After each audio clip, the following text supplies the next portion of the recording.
we're back with the 357 Maxi and a Thompson Center, the Pro Hunter.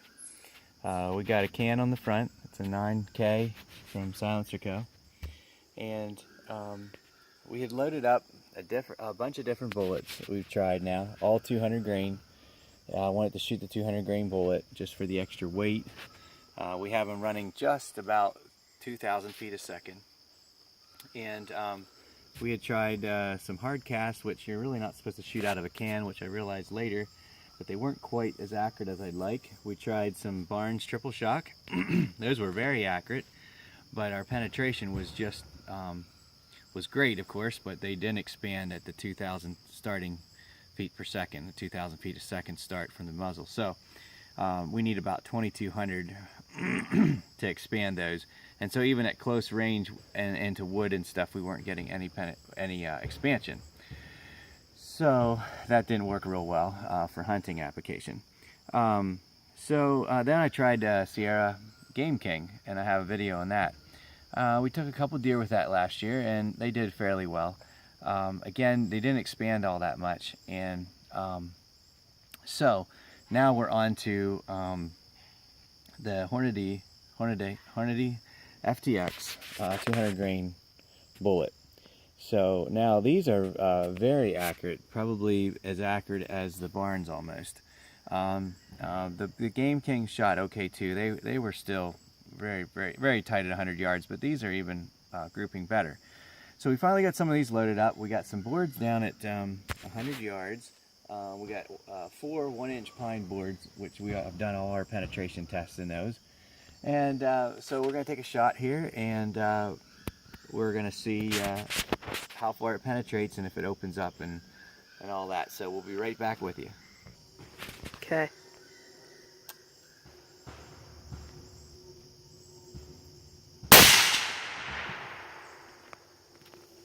Three. Okay, so I greatly underestimated the penetration. So we had 4 and it blew through it like nothing. So we got 8 now, so we'll give this a try and see if we can capture the bullet. So I continually underestimate a little bit the penetration of this little gun. 200 grain bullet is heavy, and moving slow creates less friction, but with the extra weight still delivers a lot of inertia, I guess. And so it's one of the great things about this little carbine.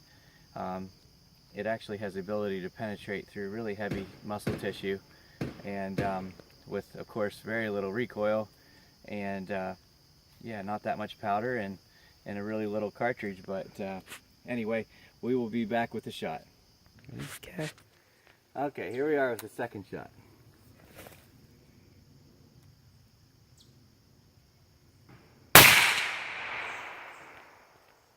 I hope I didn't miss. Okay, so here we go. We went through 8 of them. 1, 2, 3, 4, 5, 6. We're starting to get some pretty good expansion. 7, 8, in and out.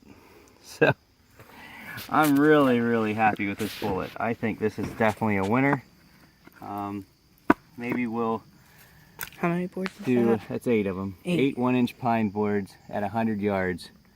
That is way more than enough to go through an elk or a white-tailed deer at 100 yards, and definitely, I think, in my mind, definitely enough to go through to handle a white-tailed deer at 200 yards. At 200 yards, I think my drop is between 6 and 9 inches. So definitely good enough to go through bone. Exactly. So I typically just remember that at 200 yards I have to hold my crosshair right on the top of the backbone, and so out to 200 yards I can still aim on the deer and that's definitely enough to kill. So I guess we kind of ran out of pine boards for today, but 8 of them, I'm highly impressed, and seeing the expansion toward the end is a good sign that got a caliber size hole with the first couple boards, but then by the end, and it still blew. The last 3 boards? Still blew into the Still blew into the dirt, so we haven't been able to recover it. All right, we'll see you guys.